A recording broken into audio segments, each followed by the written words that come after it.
As this government shutdown drags in its 27th day, isn't it something? Donald Trump has continued to claim that it's no big deal that all these workers aren't being paid because actually they support him. The majority support him, even though he will sometimes then say the majority are actually Democrats, so I don't care about it for that reason. Depending on his mood, they either are all Democrats or they all support his positions, #MAGA. Anyway, I think today we're on support his position, but the thing is, the FAA, the Federal Aviation Administration, apparently hasn't gotten that memo because TYT Investigates has gained access to an internal email from the FAA implying they're going out of their way to crack down on any expressed dissent against the current shutdown. So here's a bit of that internal email that Ken Klippenstein was able to get. Employees are responsible for acquainting themselves with restrictions on partisan political activity and for not engaging in prohibited actions. It is important to ensure that remarks made in any forum, regardless if made in connection with work or by a person identified as an FAA employee, comport with governing rules and regulations. And another section of this says, please be mindful of this guidance to avoid any unnecessary scrutiny.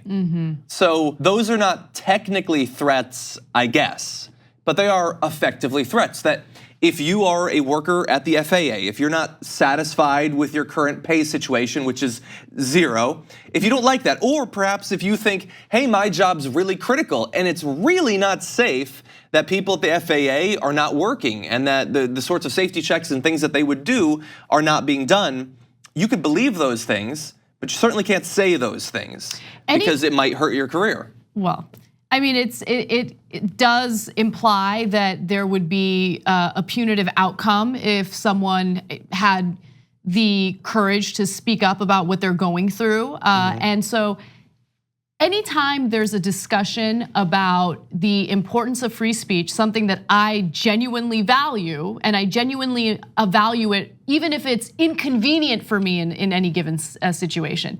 It's always about like some right winger who's mad at a private company or a university for not giving him or her exactly what they want. But this is a perfect example of censorship that should not happen under any circumstance. These are federal workers who are being forced to work for free or in some cases furloughed. And I understand that the Trump administration does not want additional criticism. They don't want scrutiny. The FAA probably doesn't want any scrutiny, but these are people who we should hear from because their point of view and their perspective is incredibly important, not just to the American people, but to our lawmakers. So they know exactly what these federal workers are going through. So to try to censor them or shut them up because the federal government doesn't want any scrutiny is pathetic. They deserve to be scrutinized, especially considering how long this government shutdown has taken place. Yeah, and you have to think about their silence. What does that actually create? So you could say hypothetically, well, if you're working with the federal government and you're being paid by the federal government, maybe you shouldn't be out there being really explicit. I mean, I would say that we have a First Amendment, but I understand that, for instance, the military isn't supposed to be explicitly political when they're wearing their uniform. Maybe the FAA has a uniform, I don't know. Again, you have free speech, but it's not like if someone who works for the FAA was to come out and say, you know what, God, it's rough not being paid, but I support our president. Do you think that person gets fired?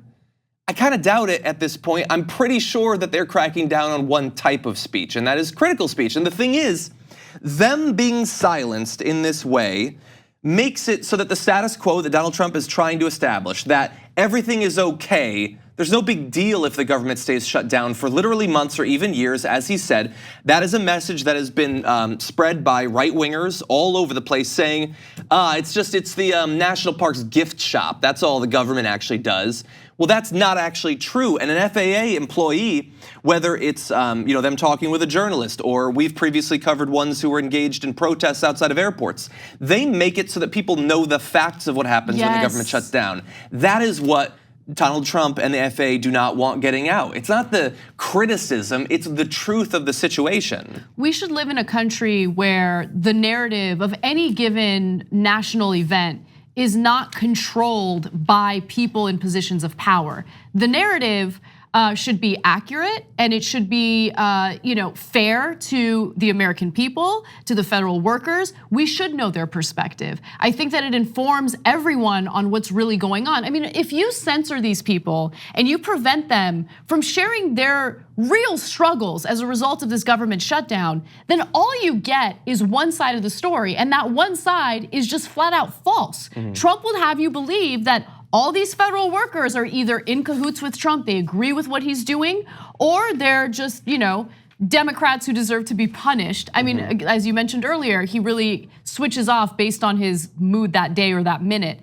But I really do give all of these people who have gone to the media and shared their stories a tremendous amount of credit. It is a brave thing to do, knowing that there could be consequences.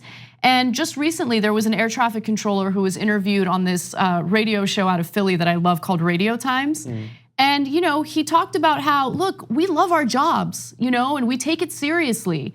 And we just want to get back to work, or we want to get back to getting paid for our work. And it's unfortunate that what's happening on a federal level right now is preventing us from doing that. Yeah, exactly. So they don't want the messages from these employees at the FAA to get out. So sorry, I'm gonna read some right now. So they've been communicating with TYT Investigates, and they do have to be anonymous since they could just be fired, their career could be ended. But here's some of what they said. Quote, these people are not allowed to speak out. They are expected to work without pay though. Not paying air traffic controllers is akin to not paying ER doctors. These people are smart, have incredibly hard training, and literally hold lives in their hands. They are continuing to show up without pay because they truly care about the safety of people within their care. And then if we could bring up this next graphic, it's gonna be an actual excerpt from an email that's mostly redacted saying, isn't there also guidance about getting paid to work and forcing folks to work without pay being illegal? Not so much, no. Apparently that's totally legal. You can do that for literally weeks at a time, and everything's supposed to be cool. I'm glad that we redacted that better than how Manafort's attorneys redacted documents that they filed. But anyway. Exactly, yeah. And so thank you to everyone who's been communicating with TYT Investigates and helping us do this sort of work. Yes. Very important that people understand what's actually going on. Absolutely. The TYT Plus app is now available on iOS and Android. Download to get more TYT content at tyt.com/app.